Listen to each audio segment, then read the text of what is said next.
Questions at all, do feel free to cut me off to clarify, because there's no problem with that. Folks, today we are talking about feminist ethics in chapter 18 of the Fundamentals of Ethics. I sort of noted, and this is not mentioned by the author of the text, this is sort of me speaking to you. One of the challenges of covering feminist ethics in the context of a short survey course is something I think I mentioned previously to you folks when I was kind of introducing what we'd be doing this time. One of the things that's difficult to overcome, just to get students up to speed, is all of the misrepresentations of feminists and feminism that we have had in our popular culture since the early 1980s.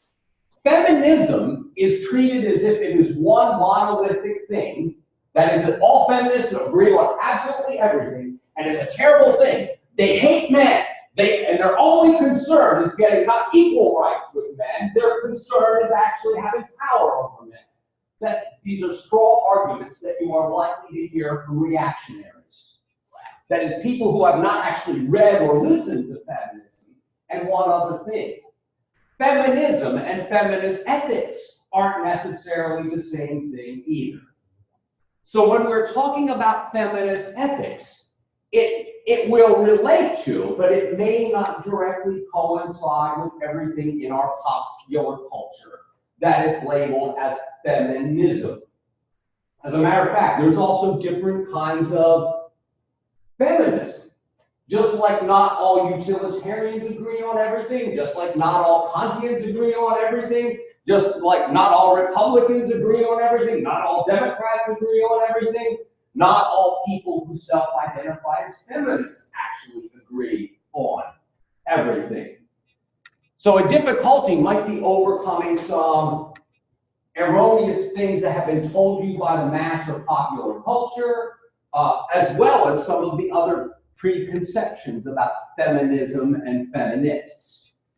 So anyway, I said all those nasty things at the beginning, just to sort of let you know, try to clear your mind of what might be false preconceptions before we even get started. Now, I have labeled this next part of this discussion the case against women / the female in most prior philosophies that we have discussed. The author puts forth the idea that from the very outset of Western civilization,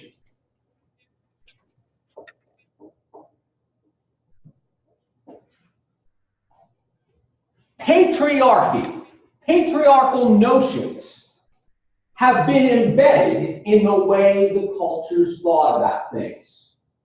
Well, why? Because men tended to run the show, men tended to have institutional power, male roles were emphasized as the more important ones, stereotypically male ways of looking at things were also given favor. Now, folks, Plato and Aristotle in many ways were actually ahead of their time when it comes to open-mindedness and a whole lot of other things. As a matter of fact, when Plato put together his hypothetical model for an ideal society, he suggested that if women were up to the task of being soldiers, then women should be allowed to be soldiers. He had also said if women had the wisdom to be guardians, that is, the leaders of the state, then they should be given that opportunity. That was actually way ahead of its time. Now, for the not-so-pretty side. In general, the ancient Greeks held the viewpoint that women were inherently what? Yeah, well, not just weaker, a particular kind of weakness. Inherently less rational than men.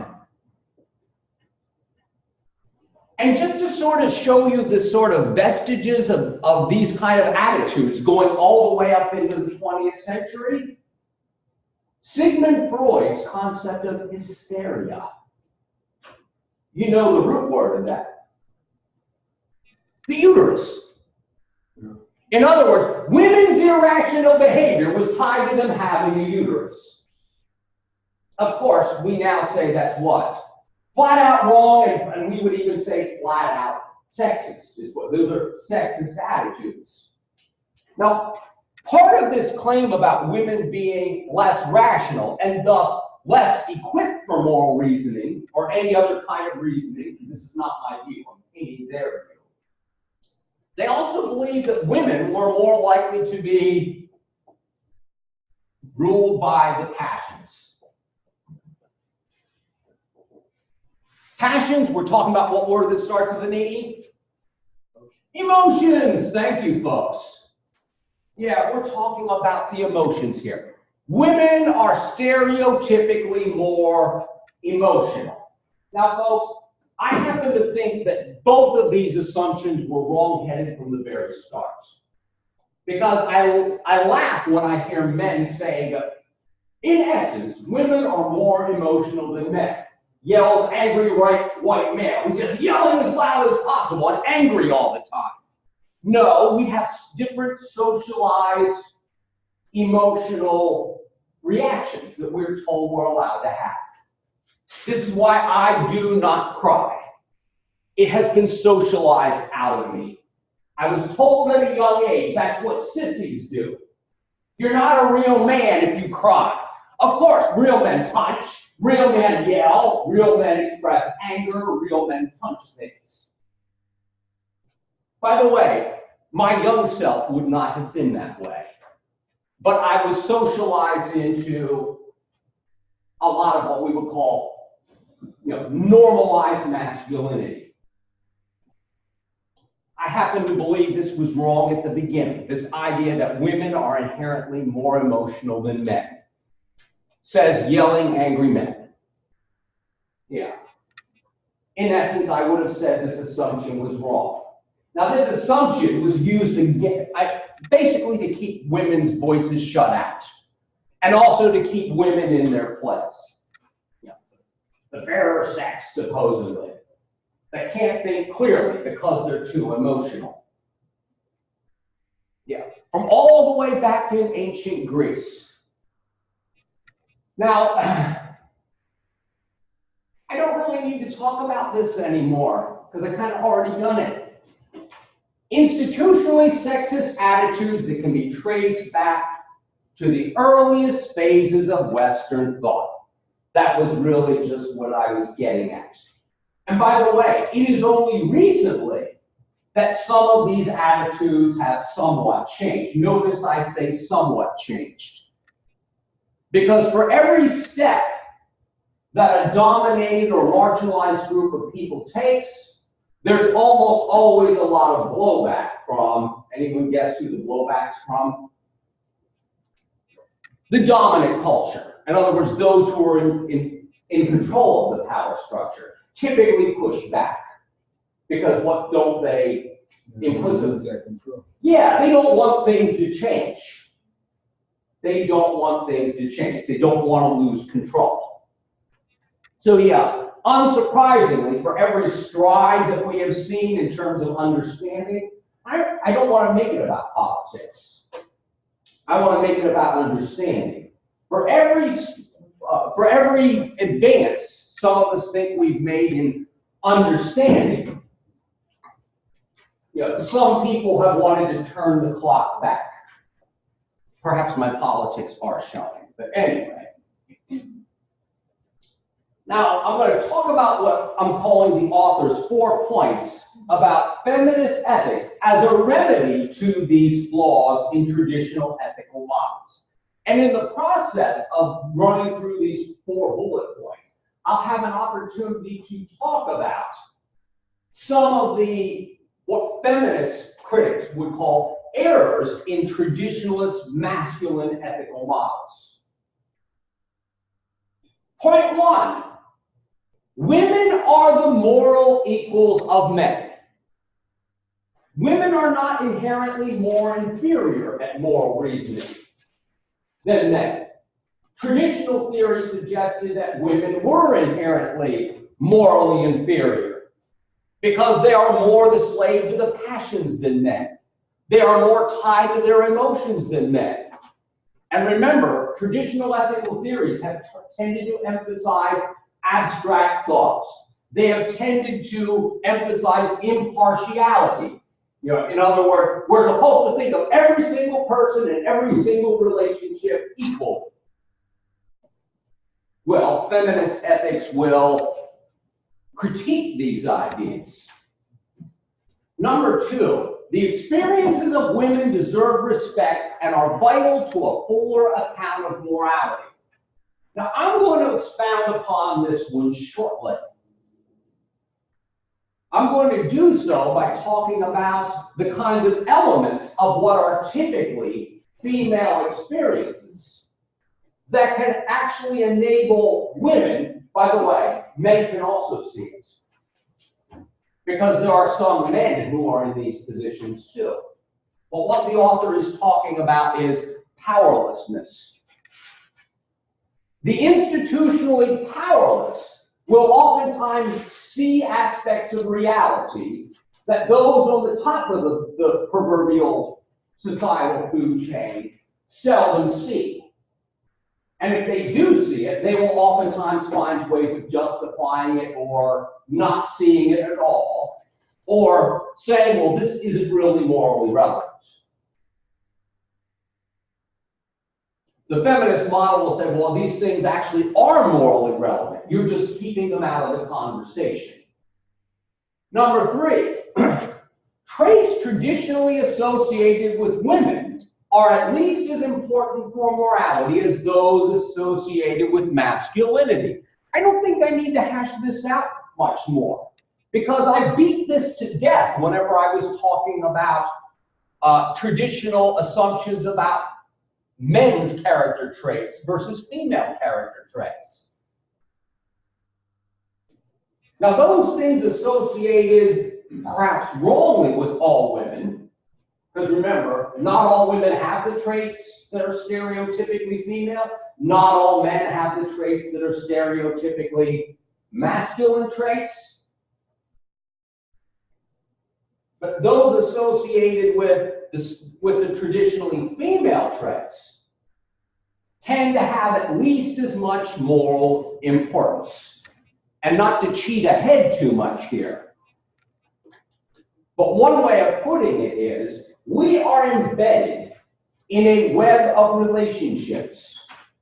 The relationships that we have in our life, some of them chosen, some of them relationships that we are thrown into, and hope that my own views aren't showing here too much. I never asked to be born. However, I was. I've got two parents. I don't have to love them, but I still believe that I have duties to them because they're my parents. And by the way, by my saying I don't have to love them, that's not to say that I don't.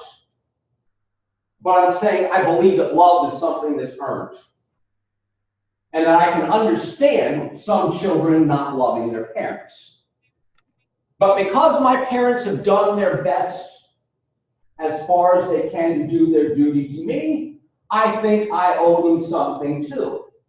Now, folks, I started to frame it in constant language. And I kind of did, I fell into that instructively.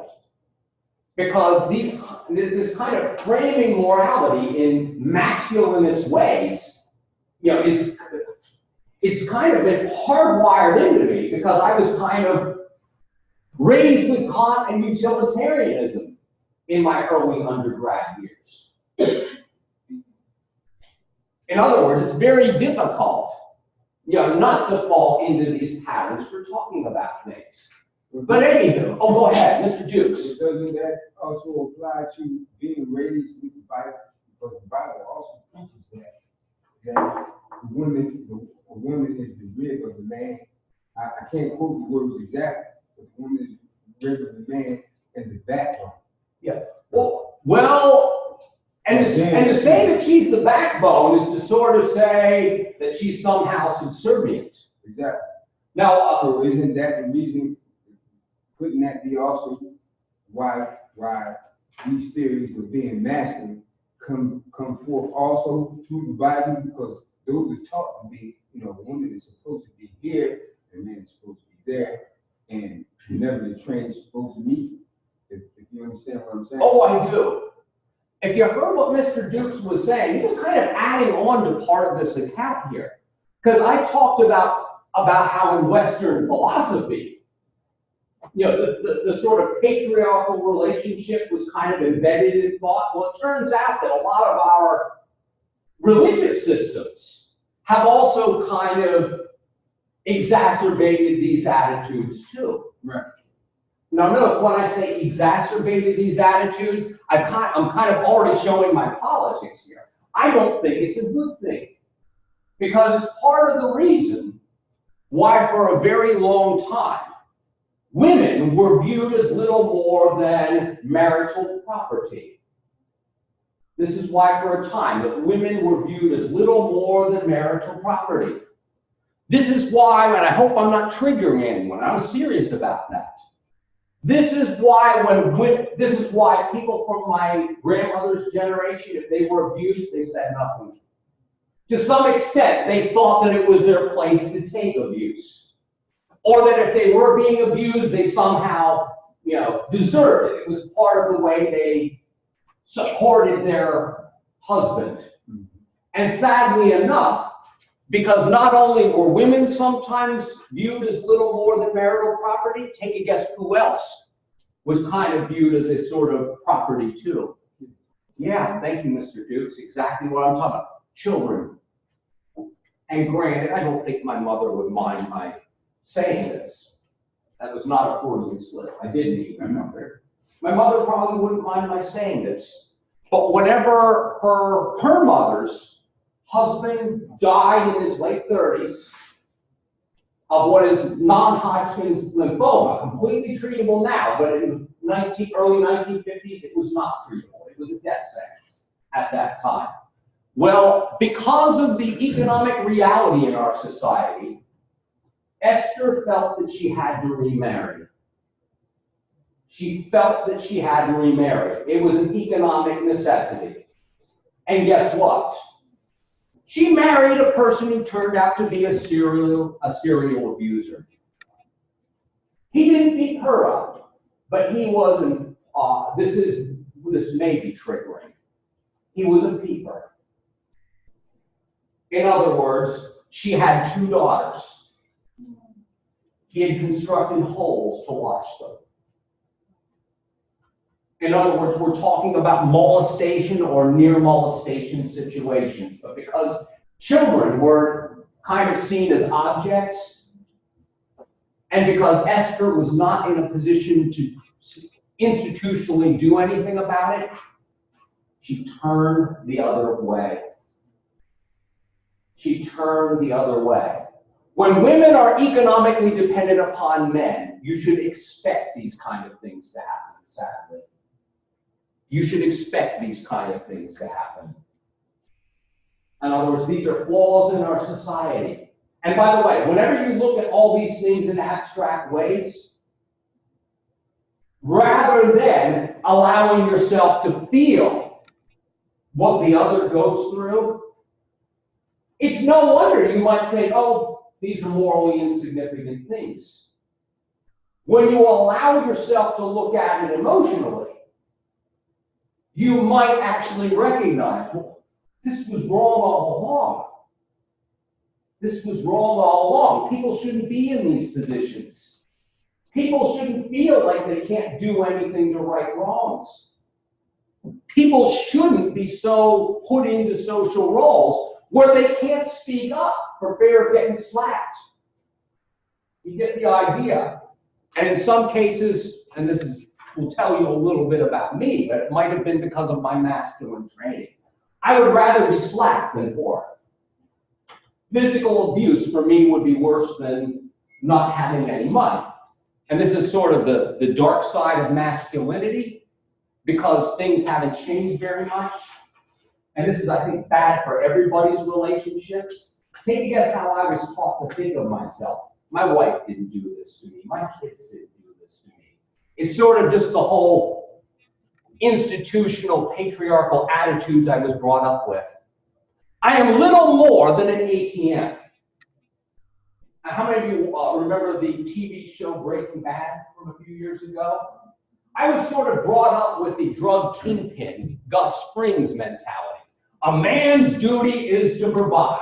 And if you can't provide, you're not much of a man. So you can kind of understand why these patriarchal attitudes don't just hurt women. They can hurt men too. And this is why feminist ethics isn't just about empowering women. It's actually about empowering whom? All of us. Because institutional patriarchal attitudes can really hurt men. Because it reduces us to things like this. And granted, and this is sexist language here, the institutions of patriarchy are emasculating to most men. Because most of us don't what? Don't measure up. Most of us don't measure up. I do not measure up, and if I do measure up, I've never felt in my life that I measure up. Now, this is sort of the funny aside of you. It's not really funny. Poor, privileged, white, middle-aged man complaining about it. Yeah, I am not abused by the system of patriarchy. But nonetheless, I am sort of part of the rubble in its wake. Because these kind of attitudes make it very difficult for people to have healthy relationships. Make it difficult for people to have healthy relationships. If I had not been raised with these attitudes, I think I would have done a better job having a decent relationship with my children before 4 years ago. I think I would have had real decent relationships with my children prior to 4 years ago. And I think that I would have a lot better relationship with my wife if there were different mentalities instilled into me and into the overall social dynamic. And if that's too much information, I really don't care. No, seriously. It's nice to shed some honesty on things from time to time. And this is why things like this matter to some of us, because it's not just some kind of academic battle, that we just learn and memorize for tests. These are things that actually, I guess, strike at the kind of things that actually shape our realities, shape the way we deal with problems or fail to deal with problems. I wouldn't be interested in any of this kind of stuff if I didn't think talking about these things help people to make sense of life's challenges and so forth, and perhaps to see some of the problems that lead life to be even more challenging than it needs to be. But anyway, hope I didn't go off too much on that. But I want this to be more than just memorizing some academic stuff out of the textbook. Oh, anyway. Number 4, traditionally feminine ways of moral reasoning, emphasizing cooperation, flexibility, openness to competing ideas, and connectedness to our relations, are often superior. I didn't say always. They are often superior to traditionally masculine models that emphasize impartiality, abstraction, and strict adherence to rules. Now, I want to make it clear here, where I don't know that the author did. Feminist ethics is not talking about throwing away the entire history of ethical thought. They are merely pointing out something crucial in the ethical conversation that traditional masculinist theories tend to leave out of the conversation. This isn't to say that traditional theories don't have important things to say. They do. It's just that they leave out morally significant things. And feminist ethics would say the emotions actually are morally significant. What other theory said the same thing? The emotions are morally significant. Yeah, perfect. Yeah, that was virtue ethics. Because morally mature, or I should say, emotionally developed and emotionally mature people are more likely to be more virtuous and are more likely to be able to look at life's complex moral dilemmas in a nuanced way. And I don't want to sound too feminist ethics on you here, which means that I actually do. But people with moral maturity are able to try to empathize with the plight of the other. And by the way, not to sound too much like John Rawls, but remember that veil of ignorance idea. If you are looking at the situation purely, rationally, and abstractly and selfishly, you can still say, I could have easily been born into a very different situation than me.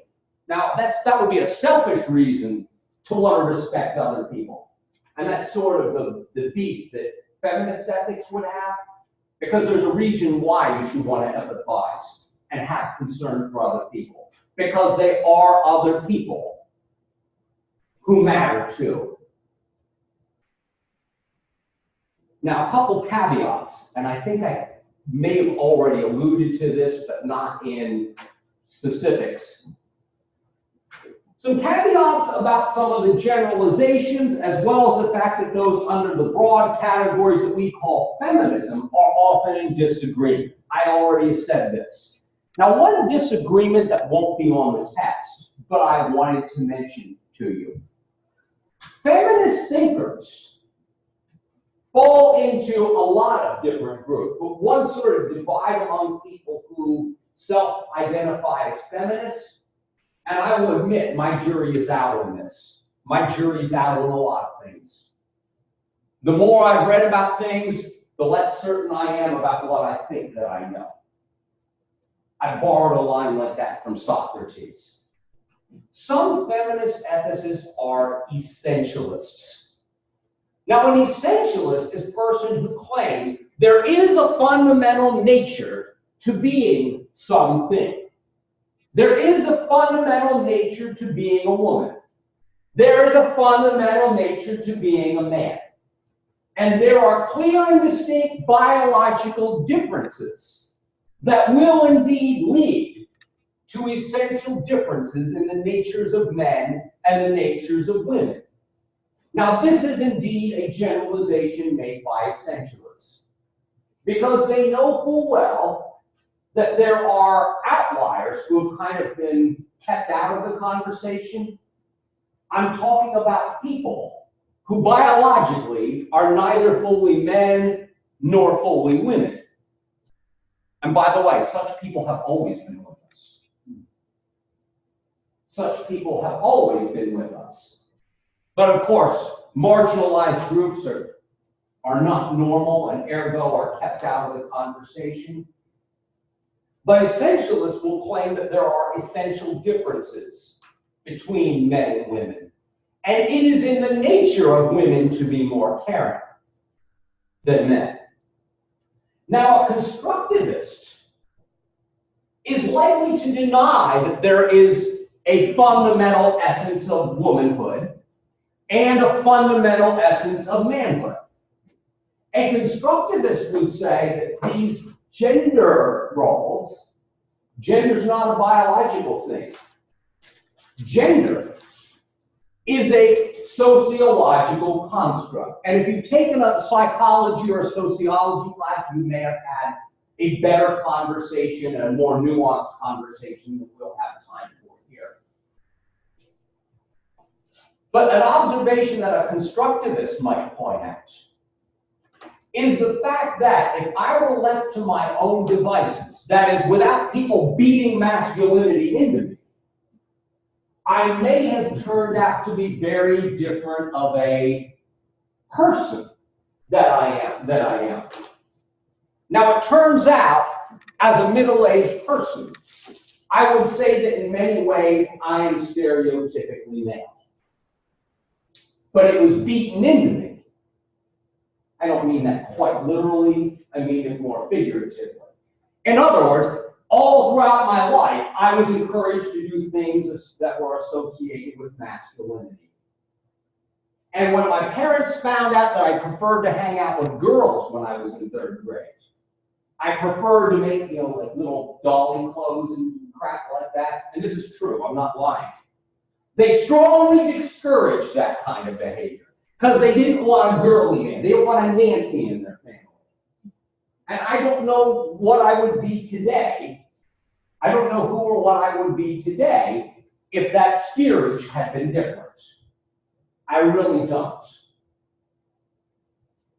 This is why some of us think that whether or not constructivism is across the board true, indeed this thing that we call gender and gender roles are at least partially constructed. They're at least partially constructed. No, I never had a desire to wear pink dresses or anything like that. That wasn't part of my thing. But if it were part of my thing, who cares? That's the way I take it. Who cares? What significant difference does it make? But anyway, enough of that for now. Now, we only have time probably for 1 or 2 more things, but that's good because we'll talk about some of the objections in lecture part 2. Now, the author does do a little bit of the discussion of the more recent pioneering in feminist thought. Some of you may have heard of Lawrence Kohlberg. Maybe you've heard of Kohlberg, maybe in a psychology class or in an education class. He did a well-known landmark study on moral development. In his study of moral development, he kind of already, and this is sort of part of Carol Gilligan's critique, he already came into the entire study, not as a good social scientist. He came into it with masculine biases about what constitutes morality.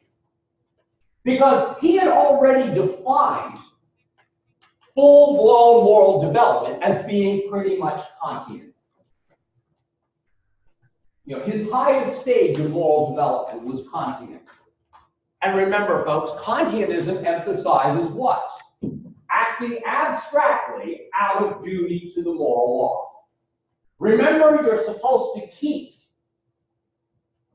emotional nuances and thoughts of the particularities of relationships out of your moral decision making. You're supposed to be radically abstract about it. Now, according to Gilligan, by Kohlberg's definition, women could never be fully developed, according to his definition. Because perhaps women, if you're an essentialist, you believe that women essentially are more emotional, not in bad ways, but in morally significant ways. And if you've already defined those things as morally insignificant, you've already sort of edged women and female experiences out of the equation. Now, even if you're a constructivist, you'd have a problem with this too.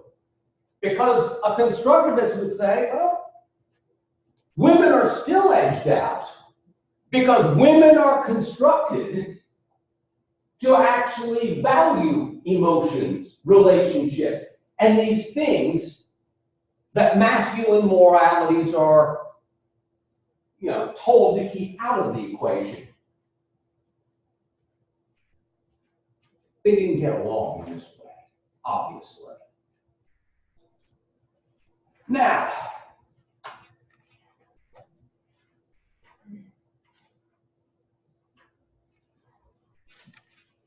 this is pretty important. I've already talked about it to some extent. I wanted to talk before we leave today about what the author and Feminist Ethics contends are the moral relevance of women's experiences. The reason why women might be in a better position to be morally sympathetic is because of the nature of women's experiences. And as I admitted earlier, it's not just women who might be in these positions. This includes any people who might fall into what we might call the margins. Marginalized people. People who have little to no institutional power, and people who in many circles don't even count as fully fledged human beings. Yeah, I did say that. There are some people who, even in our supposedly decent progressive age, who really only have formal equality. There's a difference between there being formal legal equality and actually practicing equality. And this is, of course, what kind of brings out some of our current cultural phenomena. Nobody is going to assume anything about my criminal nature because of my wife. I'm talking about institutional racist attitudes. But remember, there are still social scientists out there still trying to prove racist points of view to be true. You're aware of this, right? Charles Murray in the bell curve, he was the guy who tried to put forth this viewpoint that whites were inherently had higher IQs than the other races. And there were all kinds of problems with his study. But plenty of people liked his study because it confirmed what? It confirmed what they believed and what they wanted to continue to have put forth. Yeah, in other words, some people wanted, they wanted to kind of confirm institutional racism. Pretty sad stuff. Anyway, it's not just women who tend to be in these positions. I just wanted to emphasize that here. Women traditionally have faced institutional inequality.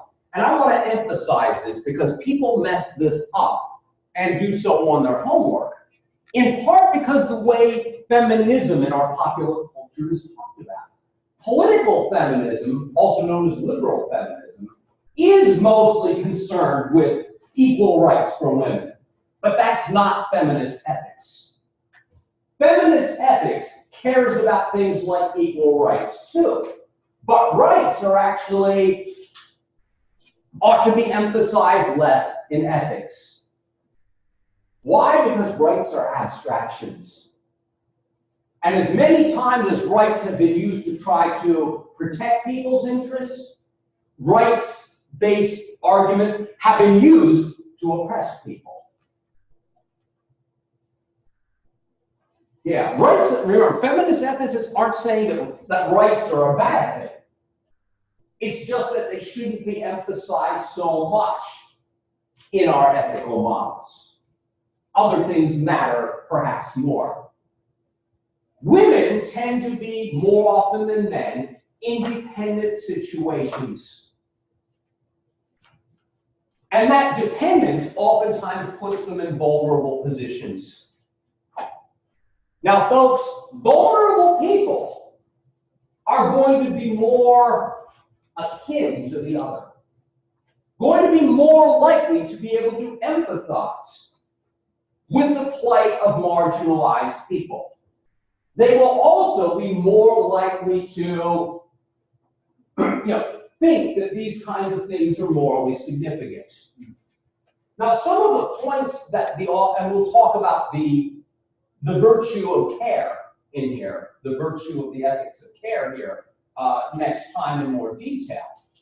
But think about the kind of institutionalized roles that women are thrust into for biological reasons. And then think of the kinds of roles that women are placed in due to socially constructed reasons. Women are more often placed in caregiver roles than men. If you're placed into caregiver roles, you are more likely to think that care is something that is morally significant. Now, people in caregiving roles are also more likely to deal with other vulnerable people. And thus, they're also going to be likely to empathize more with vulnerable people. This might be another one of those reasons why people in these kinds of institutional settings, are more likely to look at moral problems in more complex, nuanced ways. This may also be why people who are oftentimes not in these situations tend to look at moral problems more abstractly.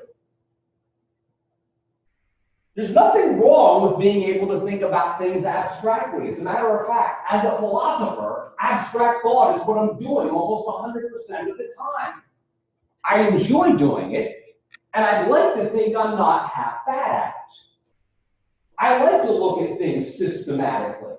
I like setting up lists and things of this nature, conceptual models and so forth. However, these thinking of human beings as abstractions might really lead us to empathize with the plight of real human beings less. And it's a lot easier to think of people as numbers, rather than flesh and bone people who have names, loved ones, people who care about them, etc., etc. Now, we're out of time for now, but we will continue with this next time. Have a brilliant day.